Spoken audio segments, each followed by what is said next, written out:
Budiawan Arif Anggoro di sini dan kita masih di garasi mobil. Serunya nge-review mobil di garasi rumah.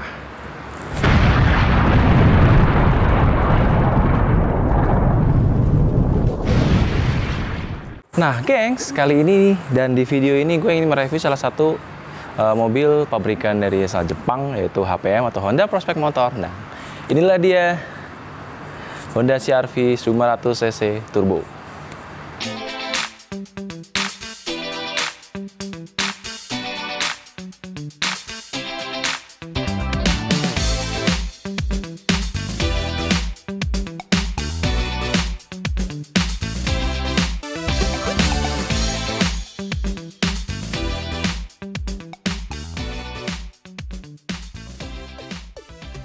Oke gengs, ini adalah mobil CR-V 500cc Turbo 2017 ya, dimana ini adalah kalau nggak salah ini generasi kelima.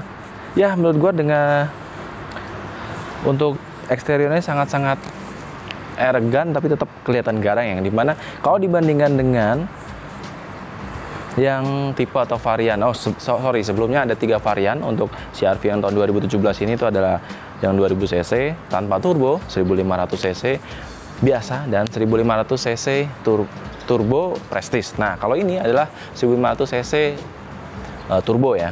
Jadi masih di bawahnya Prestige, dimana yang pertama kita lihat dari sisi headlampnya.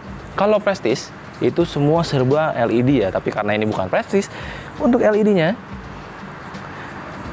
atau headlampnya ini menggunakan lampu proyektor halogen. Dan juga kalau kita lihat di bagian fog lamp pun untuk Prestige yang tipe varian Prestige juga sudah menggunakan LED lah, atau lampu LED. Tapi kalau di turbo yang biasa 1500cc ini masih menggunakan lampu biasa, bukan LED. Nah, yang jelas di sini kita lihat 3 bar untuk front grillnya dengan aksen krum-kruman yang jelas, yang menjadi ciri khas dari Honda CR-V. Dan menurut gue lebih cakep ya, apalagi di fog lampnya pun juga ada aksen krum-kruman dan sirkulasi udara di bawah bumper yang membuat mobil ini semakin elegan tapi tetap kelihatan berbobot dan lebih gagah. Beralih ke bagian samping, di mana untuk fendernya ini, untuk pelapisan plastik di bawah untuk fendernya ini agak cuma segini aja ya warna hitamnya, tapi sih menurut gua nggak ada masalah. Tapi yang jelas nih bannya, kalau untuk yang tipe Prestige, untuk peleknya sebenarnya sama-sama two tone color ya untuk peleknya. Cuma kalau yang Prestige itu two tone color dengan palang 5. Kalau ini yang bukan Prestige menggunakan two tone color yang bentuknya seperti apa ini ya, segi 6 begitu ya. Tapi ini sudah dengan ukuran R18. Bagus sih. Dan juga ini ya untuk rem atau disc brake-nya, untuk yang mobil CR-V ini untuk depan dan belakang tuh sudah sama-sama menggunakan cakram. Jadi bukan tromol lagi ya untuk bagian belakang. Dan kita lihat di bagian sen atau spion sudah elektrik dan bisa di retract. Dan untuk lampu spionnya pun juga sudah ada menyatu ke bagian spionnya. Jadi sangat, dari sisi eksterior aja sudah, menurut gua sih udah kelihatan agak-agak mewahnya ya. Kita pindah ke bagian samping, di mana untuk mobil ini tuh cuma pencet aja bisa sampai ngunci ya. Tapi yang jelas bagian itu kuncinya udah menggunakan start-top engine button untuk starternya, dan untuk kuncinya sudah keyless atau pakai e-mop ya. Jadi kalian nggak perlu anak kunci lagi. Tapi yang jelas di bagian samping nih, aksen krum-krumannya untuk bagian ini kayak body kit ya. Ini aksennya sangat krum-kruman sekali, dan ini juga ada panel seperti peredam plastik. Jadi kayaknya nih kokoh banget ya dibandingkan yang SUV lainnya sih. Menurut gue sih emang ini ciri khas dari CR-V dari dulu. Dan untuk bagian atasnya nih, bagian atasnya semua untuk dari sisi kaca itu sudah dilapisin krum-kruman semua, dari depan sampai belakang, dari pilar A, B, C sampai belakang itu sudah dilapisin dengan krum ya, seperti mobil-mobil mewah atau premium pada umumnya ya. Menurut gua sih ini CR-V udah merupakan mobil yang wah dan masuk ke kategori premium ya, karena harganya pun juga di atas 400-an juta, di bawah 500-an juta zaman tahun 2017. Oke gengs, di bagian belakang kali ini ingin gue bahas antena sudah menggunakan shark fin antena. Wow, Udah ada stop lamp di bagian belakang. Nah, defogger, ada wiper, dan aksen krum-krumnya kental banget di CR-V ini. Dan ada emblem CR-V dan turbo ya, karena ini mobil 1500 cc dan turbo. Wow, untuk lampu belakang. Nah, kalau untuk lampu belakang sama, masih seperti biasa, dengan bolam yang biasa ya, tapi aksennya ini seperti membentuk huruf L, sama dengan kayak mobil Expander ya, hampir-hampir sama. Ada aksen huruf L ya, membentuk huruf L untuk bagian lampu belakang, untuk stop lamp, lampu mundur, lampu sein, segala macam. Nah, kalau di tipe Prestige, kita akan menemukan elektrik apa ya, untuk membuka pintu belakang itu bisa dilakukan dengan atau lewat anak kunci. Tapi kalau di sisi atau menggunakan atau dengan mobil CR-V yang bukan Prestige ini ya masih manual.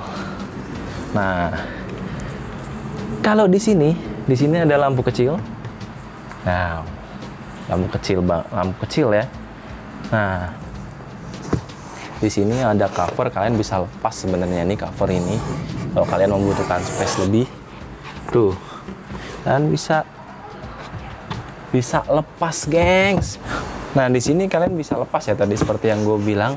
Kalau kalian butuh space lebih, kalian bisa angkat, bisa lepas.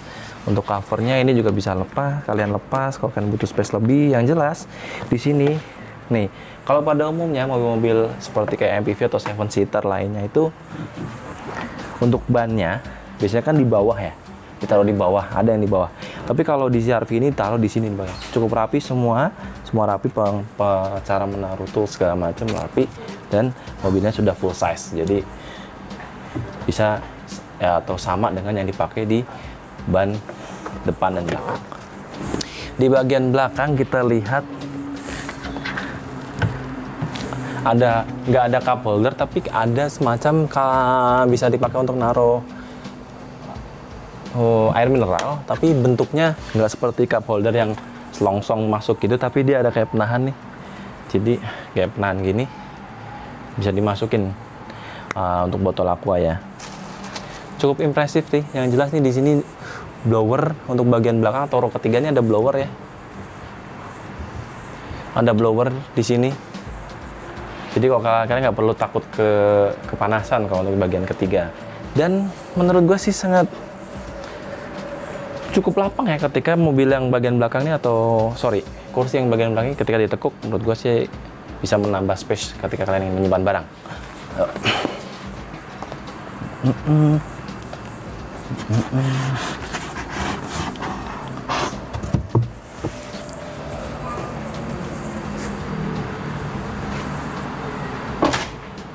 Nah gengs, ketika kalian masuk di bagian kedua, di mana hal yang pertama kali gue rasakan adalah legroomnya kok ngepas ya. Tapi nggak usah worry atau khawatir karena ini bisa dimundurin sedikit. Oh, udah mentok ternyata men. Oh, masih bisa. Nah, masih bisa. Jadi sehingga legroom kalian masih banyak ya.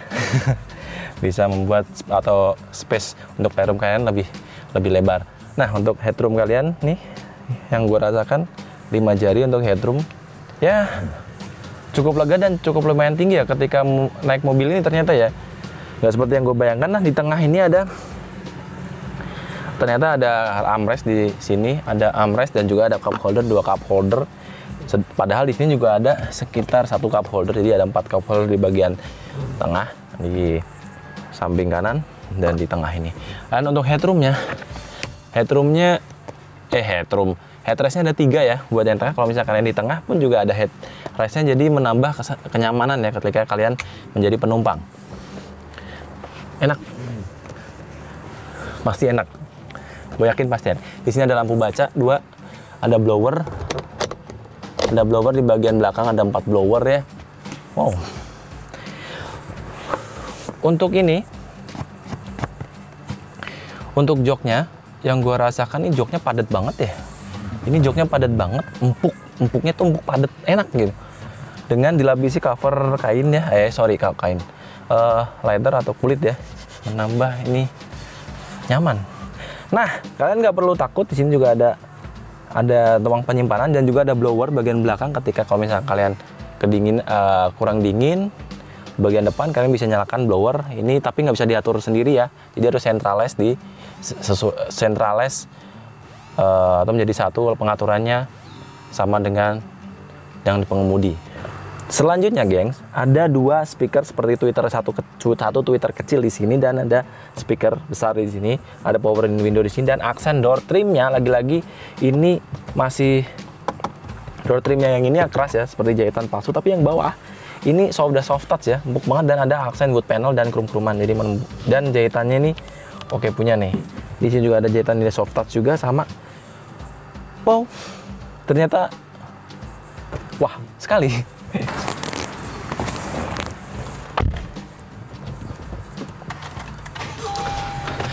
Yo.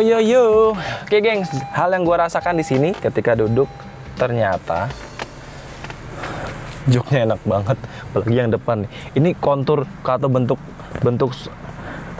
bentuk joknya ini tuh kayak jok sport ya, atau jok tempat duduk mobil sport ya. Enak banget dan tebel, padat, dan kulit, dan headroomnya pun headrestnya pun juga enak. Di sini headroom juga lega. Nah, yang pertama ini dari sisi desain interiornya. Yang pertama untuk kabinnya nih lumayan luas, dashboardnya pun bagus. Di sini juga ada kayak apa ya nih, perpaduannya ini, walaupun di sini seperti ada jahitan palsu tapi menurut gua sih kelihatan banget mobil ini atau Honda ini di CR-V ini tuh agak sedikit ada kesan mewah ya untuk mobil ini. Nah, yang pertama itu. Terus di bagian door trim sama dengan yang bagian row kedua, di mana ini ada semacam wood panel, ada krum-kruman, dan ada soft touch di sini. Tapi soft touch ini dan ada kayak seperti ini jahitannya seperti kayak jahitannya asli nih kayaknya nih. Kalau yang di sini jahitannya palsu ya, tapi kalau yang ini kayaknya jahitannya asli. Oke, nah itu udah. Terus dari bagian penyimpanan ada kurang lebih ada 4 ruang cup holder di sini, 1, 2, 3, 4. Tapi, gengs, ruang penyimpanan yang lain pun banyak ternyata. Di sini ada ruang penyimpanan 1 untuk naruh receh. Di sini di armrest ada ruang penyimpanan juga di armrest. Gede. Kalau Honda menurut gua tuh untuk masalah-masalah desain begini tuh jago banget, memang gua akuin. Ini bisa dilepas ya. Wah banget. Enak, nyaman asli. Nah, kalau di yang generasi 345, setahu gue untuk yang CR-V ini transmisinya udah di sini ya, menggunakan CVT, ya, 1500 cc. Tenaga maksimal untuk yang 1500 cc turbo ini adalah di 190 PS dan torsi maksimalnya di 240 Nm dibandingkan yang 2000 cc. Turbo ini ternyata lebih gede tenaganya. Kalau di yang 2000 kan 2000 cc tenaga maksimalnya kurang lebih di 145 atau 55 kalau nggak salah untuk PS, dan tenaga atau torsi maksimalnya di 189 Nm. Nah, makanya jangan salah pakai turbo. Itu oke. Dari sisi itu ya, di sini ada power outlet 1 di sini. Transmisi di sebelah sini ada seperti pada umumnya CVT. Di sini juga ada tombol ekonomik, jadi kalian bisa menyetir dan mengemudi dengan eco driving, dan juga ada parking brake ya, atau yang biasanya kita handbrake di sini ya. Kalau kalian nggak biasa, ternyata udah menggunakan elektrik, tinggal kalian tekan untuk melepas dan tarik untuk mengunci parking brake-nya. Ada brake hold, ini untuk nahan. Nah, untuk sisi AC ada 4 blower ya, AC dengan aksen krum-kruman. Wah banget menurut gua. Nah, dan di sini ada dual zone ya untuk AC-nya. Jadi kalau kalian yang sisi penumpang pengen dingin, sisi pengemudi pengen nggak dingin, kalian bisa atur sendiri-sendiri. Jadi nggak perlu takut atau nggak perlu khawatir kalian rebutan. Ya, nggak perlu khawatir rebutan. Nah, untuk speaker di sini ada tweeter, terus ada speaker satu lagi di sini. Wow. Mantap menurut gua nih kayaknya dari sisi audionya ya. Karena speakernya banyak. Nah, kalau di sisi sun visor nih belum ada lampunya. Memang sih sudah ada lampu di sini ya untuk lampu baca, tapi belum ada lampu yang di sun visor. Terus ada penyimpan kacamata ya di sini ya. Nah, kalian bisa lihat nih di sini ada penyimpanan kacamata. Ya nggak perlu repot naruh kacamata di depan dashboard, tinggal masukin sini aja. Oke, ada handbrake, ada hand grip di sini. Ada hand grip di sini. Terus dari sisi audio, ini audionya asli keren. 9 inch. 9 inch ini ada navigasi, ada rear kamera, ada Nano E. Nah, Nano E ini kalau nggak salah, ini adalah digunakan di Honda CR-V ini untuk apa ya? Membuat atau memberikan sirkulasi atau kualitas udara yang masuk ke kabin lebih baik ya, seperti itu. Nah, ini tadi udah ada navigasi, rear kamera pun juga ada, terus kabel HDMI, AUX pun juga ada di sini, tuh ada SD card. Ya, kalian bisa terima telepon ya, bisa sinkronis dengan HP kalian ya. Kalau misal kalian ada Bluetooth, bisa disinkronis dengan HP kalian, misalnya. Karena di sini pun ini di steeringnya ini sudah ada audio switching control.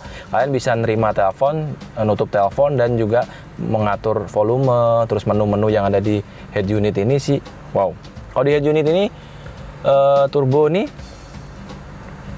9 inch ya, 500 turbo ini. Kalau yang 2000 setahu gue 7 inch kalau nggak salah.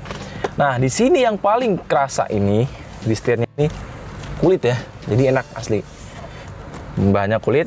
Ada airbag. Kalau di Prestige itu airbagnya dari depan penumpang, pengemudi, dan samping-samping. Kalau setahu gue kalau yang di ini, yang 1500 cc turbo biasa, kalau nggak salah di pengemudi dan di penumpang.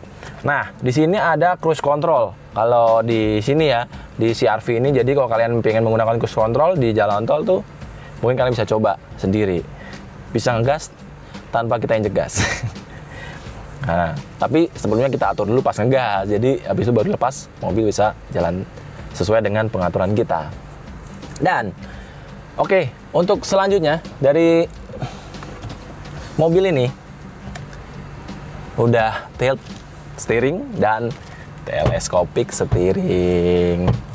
Kalian bisa adjust untuk setirnya sesuai dengan kenyamanan kalian untuk ketika mengemudi.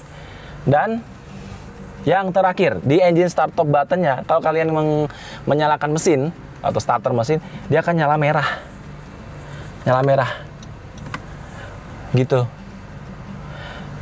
Jadi unik ya, penandanya seperti itu. Nah, kalau dari MID kita lihat di temperatur dan fuel gauge itu udah menggunakan bar, tidak menggunakan jarum. Nah, di odometernya untuk speedometer, bukan speedometer, RPM itu masih menggunakan jarum, RPM aja. Tapi untuk odometer sudah digital. Di sini kalian bisa set dan kalian bisa lihat ini ada trip A, kilometer, terus suhu mobil, terus ada range jarak tempuh mobil ini, terus rata-rata pemakaian atau konsumsi bahan bakar tuh di 11,2 km per liter ya kalau untuk mobil ini ya. Terus oil life ada notifikasi atau reminder oil life 750 km. Jadi ya setelah 60-700 km mungkin kalian harus servis atau ganti oli ya. Oh, ada kecepatan atau speedometernya juga ada, sudah digital semua. Nice, asli, mantap. Jadi pengen coba. Seru, gengs, asli pakai mobil. Oke, ada power OLED satu di sini ya tadi ya. Selebihnya untuk first impression atau review. Oh, ini ya untuk spion ini sudah bisa di retract ya. Bisa udah elektrik dan bisa di retract. Jadi pengen nyoba test drive. Oke, gengs, mungkin itu aja review atau first impression review kita kali ini untuk CR-V Turbo 1500 cc tahun 2017. Nah, dan itu aja juga perbedaan tadi, beberapa perbedaan yang ada di Prestige dan ada di CR-V Turbo biasa. Oke, gengs, kalau kalian suka dengan video gue kali ini atau video ini, silahkan subscribe, like, komen, dan share ke teman-teman kalian. Dan oke, mungkin itu saja. Terima kasih banyak sudah menonton channel Garasi Mobil dan video-video yang ada di Garasi Mobil. Akhir kata dari gua, sampai jumpa dan kita ketemu lagi di video berikutnya. Dan wassalamualaikum warahmatullahi wabarakatuh. Dadah, gengs. Sampai jumpa.